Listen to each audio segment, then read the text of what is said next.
Позвольте передать слово нашему другу Shavkatu Miromonovich Mirziyoyevu.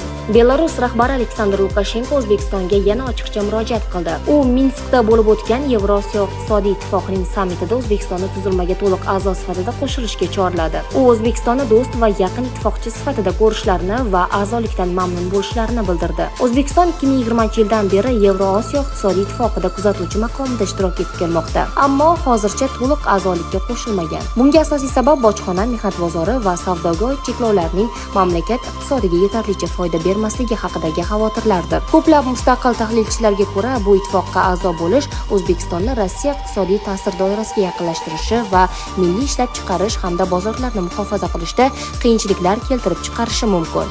O'zbekiston prezidenti Shavkat Mirziyoyev 27-iyun kuni Minskda o'tgan Yevrosiyo iqtisodiy kengashining sammitida kuzatuvchi davlat rahbari sifatida ishtirok etdi.